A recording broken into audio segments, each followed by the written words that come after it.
Découvrez dans cette vidéo l'évolution historique et sociale du concept de handicap, depuis son origine jusqu'à l'approche inclusive actuelle. Le terme handicap ou handicapé est apparu récemment dans le langage courant. À l'origine, il provient d'une expression anglaise utilisée dans les jeux de hasard hand in cap, qui signifie la main dans le chapeau, qui consistait à tirer au sort des objets pour équilibrer les chances des participants. Progressivement, le mot a migré dans les domaines sportifs pour désigner un système de compensation des écarts de niveau entre les joueurs. Suite à la Première Guerre mondiale, le nombre croissant de blessés de guerre et de mutilés fait prendre conscience de la nécessité d'une prise en charge spécifique des personnes devenues invalides. En 1957, le terme « travailleur handicapé » apparaît dans une loi sur le reclassement professionnel en France.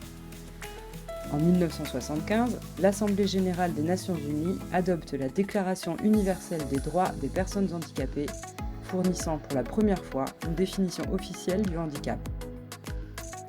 Après ce détour étymologique, prenez le temps de consulter les deux définitions suivantes. D'une part, la définition adoptée par les Nations unies en 1975, puis celle adoptée par la France dans la loi de 2005. Cette évolution du mot handicap reflète non seulement une transformation linguistique, mais aussi un changement de regard social. Effectivement, en France, l'évolution de la conception du handicap et des réponses apportées par les politiques publiques peut être représentée en 4 grandes périodes. Premièrement, après la Seconde Guerre mondiale et jusqu'aux années 80, les politiques étaient axées sur le soin et la réadaptation. Elles visaient à rapprocher la personne de la normalité et à favoriser son insertion professionnelle. Ensuite, dans les années 80, on insiste sur l'intégration des personnes en s'appuyant sur la loi de 1975 qui définit 3 droits pour les personnes handicapées. Le droit au travail, le droit à une garantie minimum de ressources et le droit à une intégration sociale et scolaire.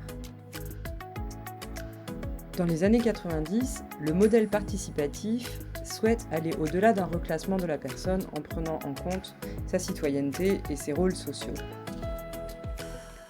En 2001, l'Organisation mondiale de la santé élabore la classification internationale du fonctionnement du handicap et de la santé afin de fournir un langage uniformisé et un cadre pour la description et l'organisation des informations relatives au fonctionnement et au handicap. La notion de handicap s'en est trouvée modifiée. Avec cette classification, on reconnaît à la personne des particularités et des spécificités dans un environnement, lui-même influençant des situations de handicap.